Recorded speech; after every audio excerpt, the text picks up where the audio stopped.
Magandang araw mga lods. Itong sasabihin ko mga lods, huwag na huwag niyong gagawin pag may inakay kayo. Baka mamatay ang inakay niyo mga lods. Let it, bang, bang. Magandang araw mga lods. Una sa lahat, yan. I-announce muna natin yung bago tayo pumunta sa ating topic. Yung mga sumali na sa ating parapol, eto sila. Si Mark Amsidel, ito yung hindi nasaling nakaraan, kaya andyan siya kagad. Tapos yung mga nag-entry ngayon, yan, sina Timo J. Dilin, yan, one entry. Pascual Galicia, 2 entry. Tsaka si Romeo Ascaraga, yan. As of now mga lods, pa lang. Bali, yung mga entry pa lang, pero yung isa doon, lang yan. Medyo na-technical ako, kaya nasali ulit mga lods. Kaya sali na kayo mga idol. Para maibola natin agad. Kasi ito, hindi natin ibobola hanggat hindi napupuno yung ating tamang para naman may pantuka yung ating mga alaga. Ayan, iwan na natin yung mga lods. Punta na tayo. Siguro maiksi lang yung video natin kasi lang naman to. Ko na to, kaya lang merong di ko na lang sa papangalanan kasi baka mahiya. Siya, hindi siya nanood ng buong video mga lods. Kaya ayun, tigok ang alaga niya. Kaya uulitin ko to para sa mga bago, pati na rin sa mga may edad na rin na nakikinig dito tsaka nanonood, kasi baka mangyari sa inyo yung nangyari dito sa kalods natin. Totally nagtanong siya sa sa messenger. Ayan, umpisa na natin mga lods. Una-una, yung itatapik ko, itapik ko na dati. Kaya lang ngayon, medyo hihimayin natin kasi nga, yun, naulit na naman yung na-disgrasya mga lods. Disgrasya yung mga inakay. Yung na yun, yung nangyari, bakit namatay yung yung mga inakay. Kasi mga lods, diba, may topic ako dati na yung Integra, naalala nyo yung Integra kanin, yan, diba, although bihira ako ng magawa. Kanina hindi ako nakabili ng patoka. Buti maraming total hindi kami nakakain kagabi kasi nga galing kami na lokal namin. Yan, maraming kanin. Sabi ko, wag mo na isang magtinapay na lang tayo. Bigay ko sa kasi hindi ako nakalabas. Although may tira pa naman. So ngayon, para magkasya lang, ayun, nagmix uli ako ng Integra at saka kanin.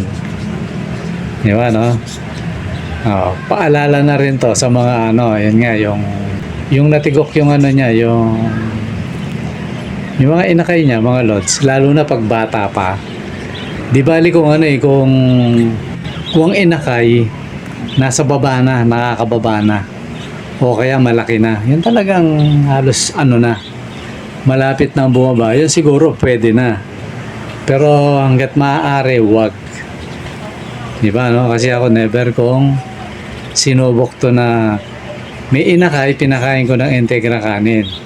Kasi makikita nyo to sa video na to mga lods, siya, kung gaano epekto sa kids to. Sabi nga sa inyo, sa mga walang budget na gusto magtipid, ako parang medyo babalik muna ako siguro sa ganitong na lakaran kasi yun nga, hindi tayo nakabili. Tsaka masyadong makalat sa yung ipa. Tag-ulan pa naman, tapos umaalis ako. Kaya siguro ang gagawin ko sa mga yung medyo sobrang dami, yung 2 cage, hahatiin ko yung pagkain nila, Integra at saka kanin, yan, para walang masyadong ipa kasi ano eh, baka hindi ako masyadong makapaglinis kasi makalat sa bubong. Malakas ang hangin kaya kumakalat sa bubong. Kasi siguro ganun muna gagawin kong technique. Tapos, nataon naman, may nagtanong sa atin na nadali daw yung ano niya, doon daw sa pinaksa ko. Sabi ko, ano yun? Doon daw tinema ko na na tawag nito, yung Integra kanin. Nako, sabi ko, malamang hindi nakapakinig ng to. So yun, chinyat ko siya.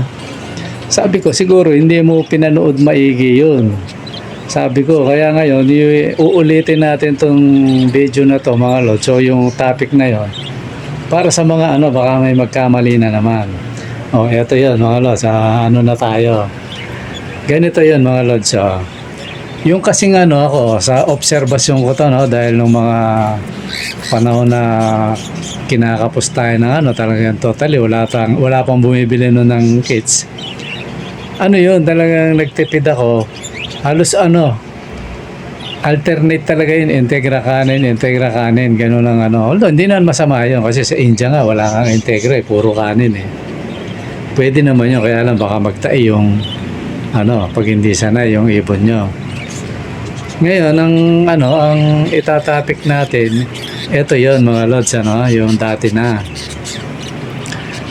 Pag nag-integra kanin kayo mga lods, yun, huwag nyong pakakainin yung, yung tawag nito, yung mga inakay.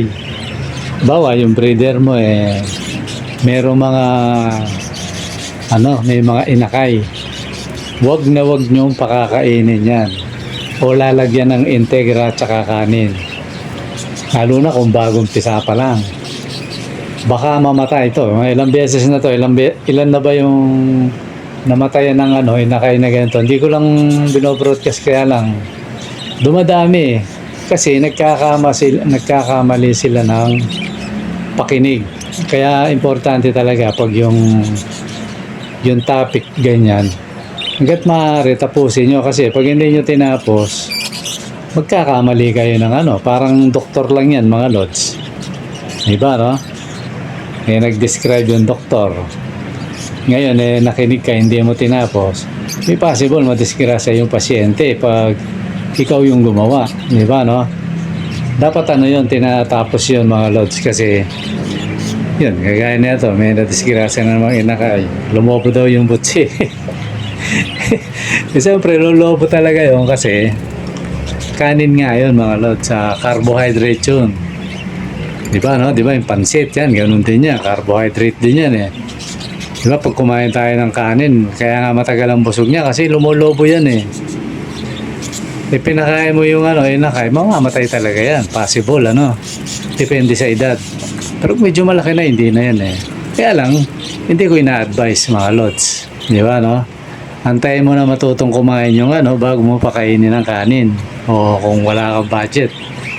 Yan, kagaya niyan. Nanood ng video. Napanood niya, Integra kanin. May breeder siya. Diba, lagi ko sinasabi, pag breeder, wag. Ilan na ba yung nadiskrasya ng 3 na yata. Okay, ito, pangatlo. Kasi nagkulang kayo ng mga lots. Pasensya na siguro wala naman akong doon, ibang tawag doon. Wala naman akong sala siguro doon kasi hindi nyo tinapos. Di ba mga lods, Kasi yan, kagaya niya, makikita nyo yung video na yan. Dahil hindi ako nakabili ng patukan nila. Totally, hanggang ngayon, hindi pa ako nakabili. Baka bukas na. Ayan, tingnan nyo kung paano sila magdambulan, mga lots. Di ba, yun, malakas makagutom sa kanila. Hindi ko lang kung bakit pag pinakain ko ng Integra to, at saka kanin, aggressive sila, parang gutom na gutom. Di ba, So ngayon, ito yung logic dito, mga lots. So, idea, bibigyan ko idea, ba't namamatayan kayo? Hindi, yan, okay lang yan. Yung nakikita nyo mga nasa flying cage, okay lang yan kasi wala namang inakay dyan Di ba, wala silang sinusubuan. Ito yung logic mga lods, The breeder, binigyan mo ng Integra kanin, na hindi dapat. Sabi ko nga, huwag niyong bigyan, di ba? Lagi ko sinasabi. Ang epekto kasi sa kanila, mga lods, sa obserbasyon ko, ito karanasan. Parang lagi silang gutom. Di ba, no?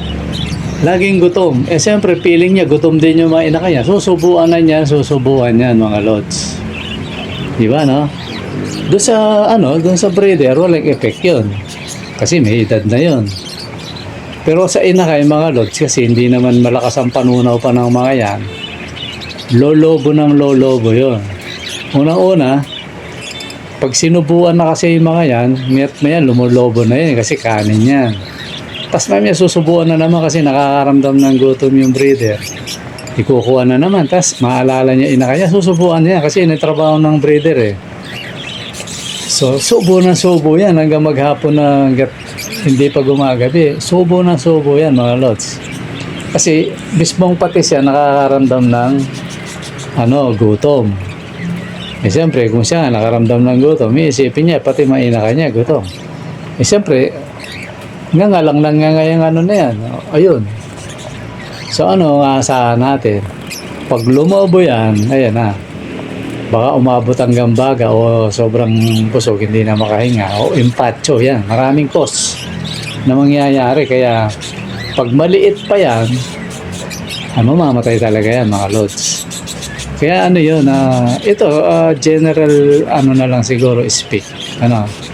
Pag nanonood kayo ng mga vlog, lalo na kung di naman kayo nililigaw ng vlogger, kasi may vlogger nanliligaw eh.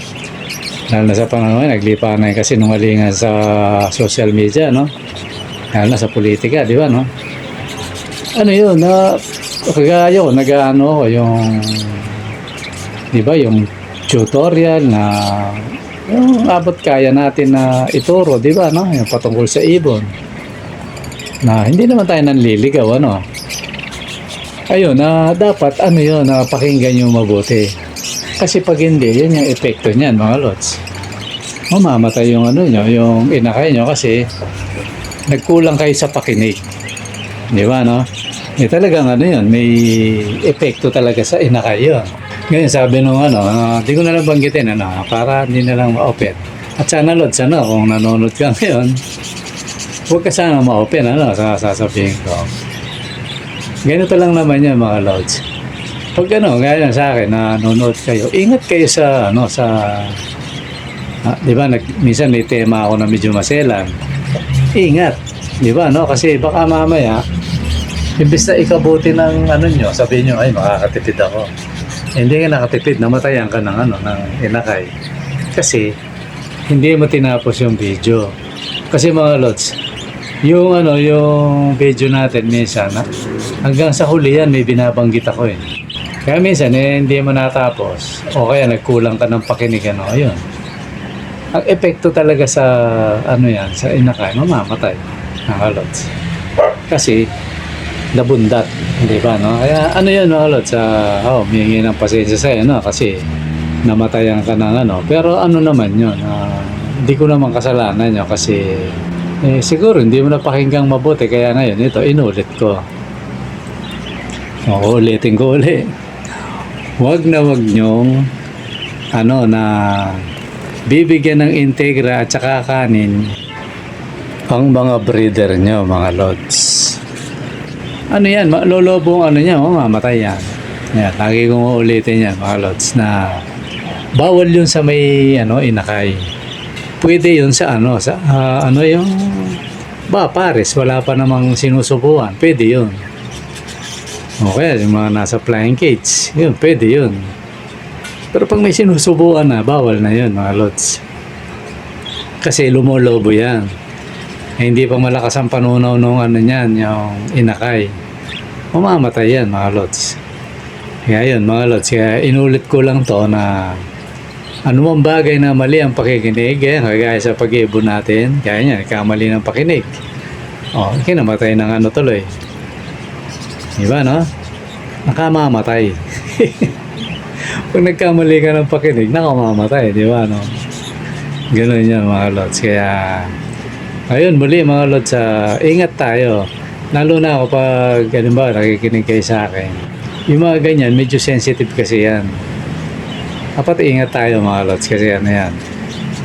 Lalo na sa mga ano, yung ito pa, madagdag ko sa pagkukulay. Pagpapakain ng gulay. Pag may inakay din, ano rin yun, limitado rin yun mga lods. Yung sa may ano, mga flying cage o yung mga walang ano, okay lang yan kahit 3 beses sa isang linggo kasi ako more than pa nga pero ano yun, alam ko yung ginagawa ko, ako control ko yun, alam ko kung sino yung pwedeng bigyan tsaka hindi. Yun, bawal din yun yung sobrang damo tsaka gulay pag may inakay mga lods. Possible naman yun, magtain naman yung ano, yung inakay. Yan, no? Kaya ano yun, ingat tayo sa pagbibigay ng ano natin. Yan, sa susunod ano, pag medyo mahaba yung panahon natin, itapik natin yung ano, bubuuin ko siya, yan, yung pag-integra, paggugulay, yan, pagsama-samahin natin siguro yan, mga topic para pag may nagtanong, sabihin ko na, panoorin mo tong ganitong video, andun lahat. Diba, no, mga lods? Maganda siguro yun para maring 2-in-1 o 3-in-1 sa isang video. Pero pakiusap ko, pag yung mga ganyang medyo delikado yung ano, yung gaya nito, delikado yun pag hindi ka marunong napaking, pwede pala yun pinakain mo ng gano'n, may inakay, patay, di ba, no? Pag mga ganong video, ano yun, pakinggan nyo mabuti mga lods, kasi baka mamaya mali kayo ng pakinig o kulang, madisgrasya yung mga alaga natin. Kaya kagaya itong nangyari kay ano, kay Lods, bis daw makatulong wala siguro akong sagutin to kasi ano yun pero ano naman, nung huli naman nag-cool down naman si Lods. Ano naman, nabigla lang daw siya sa kakaano niya nung pinaliwanagan ko. Wala naman yung Lods, ano yan, normal yan sa mag-iibon sa pagkakamali, minsan, doon ka matututo mga lods. Diba, no? Ganun lang naman yan mga lods. Okay, mga lods, siguro hanggang dito muna at maraming salamat sa pakikinig, ay sa panonood pa mga lods. Bye-bye.